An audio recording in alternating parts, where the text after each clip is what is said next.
आपने कभी सोचा है कि इस्लाम में गाने सुनने क्यों हराम है? चलो मैं बताता हूँ। सबसे पहले आप ये गाना सुने।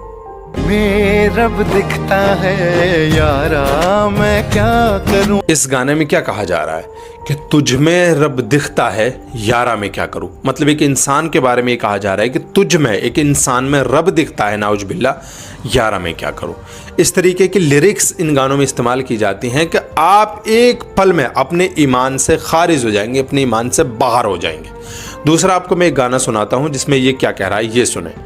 सजाई मैंने तेरे लिए, छोड़ दी खुदाई मैंने तेरे लिए। यहाँ पर कहा जा रहा है कि जन्नत सजाई मैंने तेरे लिए, छोड़ दी खुदाई मैंने तेरे लिए। वल्लाही ये कितने बुरे अल्फाज हैं। आप समझ रहे हो इन अल्फाजों का मतलब? कि जैसे मैं एक वकील हूँ तो मैं कहूँ कि वकालत छोड़ दी मैंने तेरे लिए। इस तरीके से नाउज़ुबिल्लाह इन वर्ड्स में साफ ये कहा जा रहा है कि खुदा कह रहा है कि खुदाई छोड़ दी मैंने तेरे लिए, एक इंसान के लिए। वला हौला वला खुद। आप अब बताना कि ये गाने आप सुनना भी चाहोगे कभी। ऐसे एक गाना ये था कि जिसमें कहा जा रहा था कि अल्लाह मुझे दर्द के काबिल बना दिया, कुछ न बन सका तो मेरा दिल बना दिया। अल्लाह मुझे दर्द के काबिल बना दिया, जब कुछ ना बन सका तो गम समेट कर सारे जहान के मेरा दिल बना दिया। वला हौला वला कुव्वत। यानी अल्लाह के बारे में कहा जा रहा है कि अल्लाह ने कुछ चीज़ नहीं बनाई गई तो एक गम समेट कर मेरा दिल बना दिया।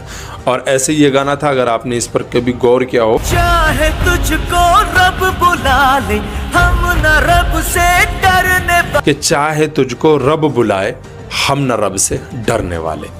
ये कितने गलत अल्फाज हैं जो आपको आपके ईमान से बाहर कर सकते हैं, बिल्कुल बाहर। यानी आप खुदा का इनकार कर रहे हैं तो आपको पता है कि ये कितना बड़ा गुनाह है कि आप बिल्कुल इस्लाम के दायरे से बिल्कुल बाहर आ जाएंगे।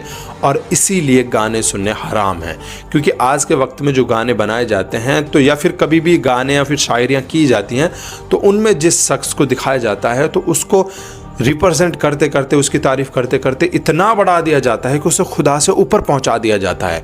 और यह हमारे ईमान के लिए खुला दुश्मन है, खुला ख़तरा है। गानों से बचने के लिए कहा गया है। मुझे नहीं लगता कि अब आप कभी भी इन गानों को सुनोगे। जब मैंने इन चीज़ों के ऊपर ध्यान दिया तो मैंने गाने वाने सुनने सब कुछ बंद ही कर दिए।